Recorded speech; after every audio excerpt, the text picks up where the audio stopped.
Oke, selamat pagi semuanya. Saya izin berikan tutorial kali ini tentang matematika. Oke, jadi bagian pertama, kita harus menyelesaikan pertidaksamaan ini. Nah, kalau kita dikasih sebuah pertidaksamaan mutlak yang lebih dari atau sama dengan let's say angka 5, maka ini ada dua kemungkinan, yaitu si A harus lebih dari atau sama dengan 5 atau si negatif A harus lebih kecil dari negatif 5. Nah, ini kenapa benar? Nah, let's say A itu sama dengan 6 lah. Nah, 6 itu lebih dari 5 dan 6 mutlak itu lebih dari 5. Karena mutlak ini artinya dijadiin positif. Kalau yang kebalikannya juga berlaku. Negatif 6 bila dimutlakin, dia hasilnya kan sama dengan 6. Ini masih lebih besar atau sama dengan dari 5 gitu. Dan negatif 6 kebetulan lebih kecil dari negatif 5. Nah, setelah kita mengetahui hal-hal tersebut, kita bisa langsung aja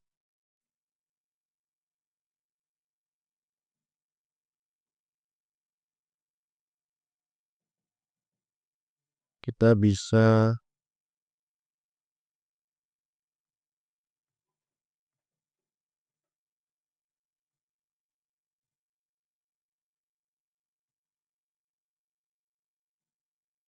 kemudian sehingga kita bisa langsung jawab aja pertidaksamaannya ini, yaitu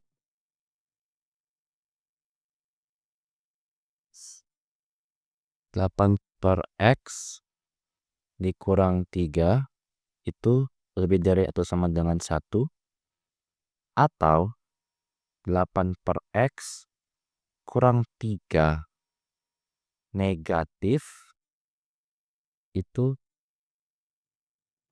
lebih kecil dari atau sama dengan min 1.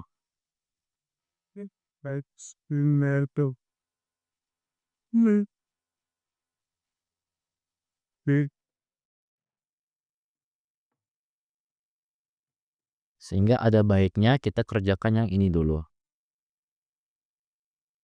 Pada soal ini kita pindah ruaskan satunya ke kanan, ya ke kiri. Jadi ini jadinya negatif 1, sehingga di sini jadi 0. Kita samakan penyebutnya dengan X tidak boleh sama dengan 0. Sehingga 8 kurang 4X harus lebih dari 0. X berarti harus lebih dari 2. Oke, kemudian untuk bagian yang kedua, yaitu 8 per X kurang 3 negatif harus kurang dari atau sama dengan min 1. Ini bisa kita bagi 8 kurang 3 kurang 8 per X kurang dari min 1. Berarti dipindah ruaskan lagi. Jadinya 4 kurang 8 per X kurang dari atau sama dengan 0. Sehingga kita bisa samakan penyebutnya lagi. Dan ini sekali lagi X tidak boleh sama dengan 0. Karena penyebut tidak boleh sama dengan 0. Kita bisa tulis ulang seperti ini. Dan lagi kita mendapatkan yaitu X kurang dari atau sama dengan 2. Gitu. Jadi bila kita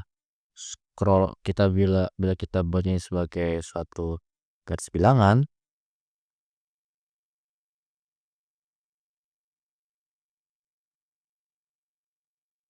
di sini kita ada 2,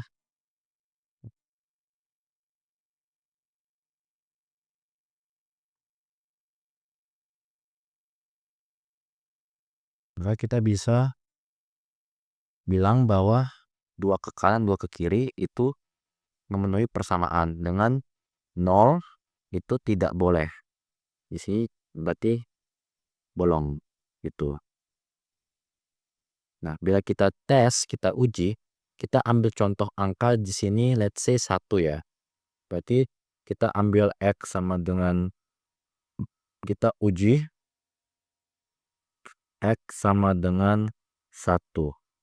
Berarti 8X kurang 3 itu harus lebih dari atau sama dengan 1. 8/1 kurang 3 itu sama dengan 5. Dan ini memang lebih dari 1. Nah, kalau kita buat soal yang berbeda, kalau kita pakai contoh yang berbeda, itu kita coba tes X sama dengan 3 lah, let's say. Maka di sini akan diperoleh 8/3 kurang 3. Nah, 8/3 itu 2,66 sekian. Jadi ini sama dengan min 0, sekian sekian, dan ternyata wah ini kurang dari atau sama dengan 1, jadi tidak memenuhi. Jadi daerah sini tidak memenuhi, di sini memenuhi, dan sementara di sini kalau kita tes lagi, kalau kita buat -1, tentunya kita buat di sini sekitar -1, kita ambil -1 berarti X sama dengan -1, maka 8/-1 kurang 4, kurang 3, sorry.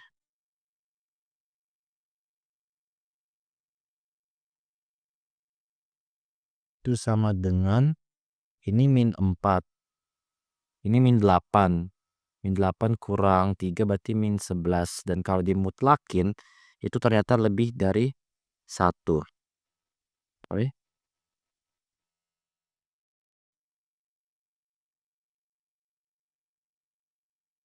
Gitu. Jadi jawaban yang memenuhi ialah, berarti jawabannya adalah di sini jawabannya X kurang dari atau sama dengan 2 dengan X tidak boleh sama dengan 0. Apa jawaban rentangnya? Berarti dari negatif tak terhingga hingga 0. Oh, sini berarti tutup kurung terbuka. Dan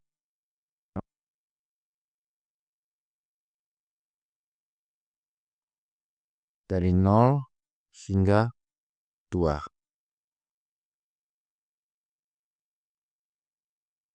Kurang lebih seperti itu. Nah, ini C-nya diabaikan aja. Kita lanjut ke soal nomor 2. Tentukan limit dari tan 5X. Nah, kalau kita diberikan sebuah limit, ada sebuah sifat limit X mendekati 0, tan AX dibagi X. Ini hasilnya bakal sama dengan A. Ini sifat dari limit.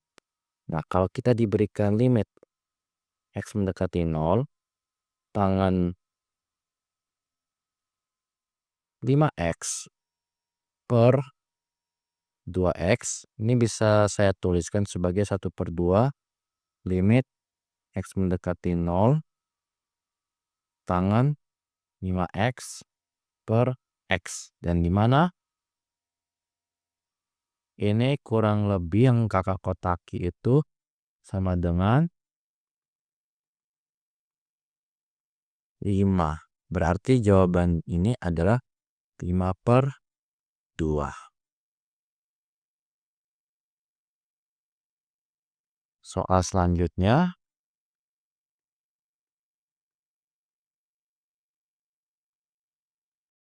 diberikan sebuah fungsi dengan daerah hasil seperti ini. Ini adalah daerah asal, ini adalah daerah hasil. Nah, bila kita diberikan fungsi baru, di mana fungsi itu sama aja kayak fungsi lama, tapi X-nya +2 dan Y-nya -1, tentukan daerah asal. Berarti daerah asal, D asal, atau kita sebut sebagai domain G, dan D hasil, atau biasa kita sebut range G. Nah, domain G dan range G itu bergantung dengan ini, 2 hal ini, tetapi nanti bakal ada pergeseran. Kalau di dalam grafik, let's say saya punya pergeseran sejauh ini. Plus minus, plus minus. Nah, ini bila A-nya itu negatif, maka dia itu geser ke sebelah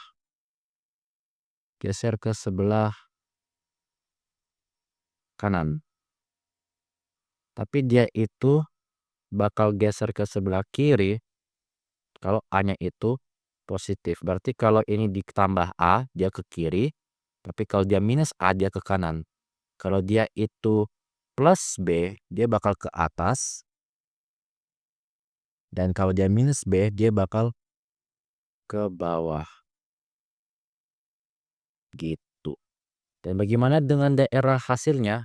Nah, kalau daerah hasil itu bakal dipengaruhi oleh ini, si B. Sementara daerah asal itu bakal dipengaruhi oleh si A. Ini daerah asal. Ini hasil.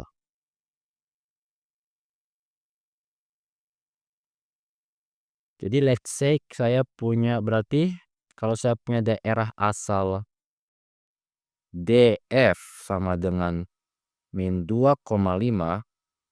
Ini berarti tutup persegi. Berarti daerah asal G itu sama dengan daerah asal F ditambah masing-masingnya itu nanti ditambah dengan besar pergeseran ini. Nah, tetapi ingat, karena ini plus berarti daerah asal itu bakal bergeser ke kiri alias negatif. Sehingga kita turun di sini. Berarti DG sama dengan min 2 kurang 2,5 kurang 2. Ini sama dengan min 4,3. Ini daerah G. Sementara untuk range G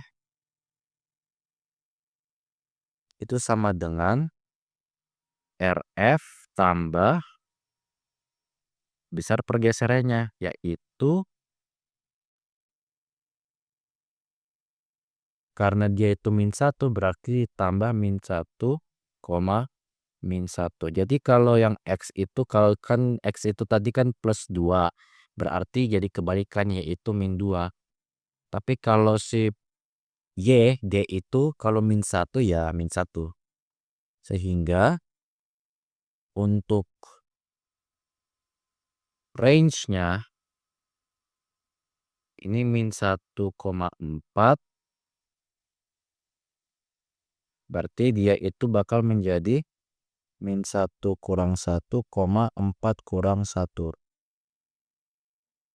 Ini hasilnya sama dengan min 2,3. Dan tutup kurung siku-siku. Sementara grafiknya bakal seperti apa? Ya tinggal digeser aja. Berarti grafiknya itu bakal geser ke arah kiri sebanyak 2 dan geser ke arah bawah sebanyak 1. Berarti grafiknya itu bakal terlihat seperti ini. Dan titiknya itu kan kalau nggak salah ada di sana, berarti dia bakal geser ke arah 2.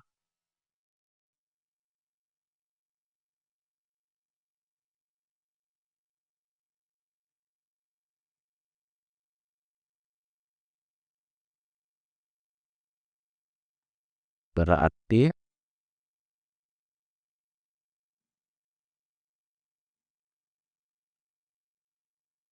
ini awalnya min 2, berarti ini awalnya 2 sekarang jadi 1. Dan ini yang awalnya tadi min 1 sekarang berada di min 2. dan seterusnya. Tinggal diubah aja sesuai dengan keterangan yang ada di soal gitu. Nah, oke, sekian itu yang bisa dapat saya sampaikan. Terima kasih.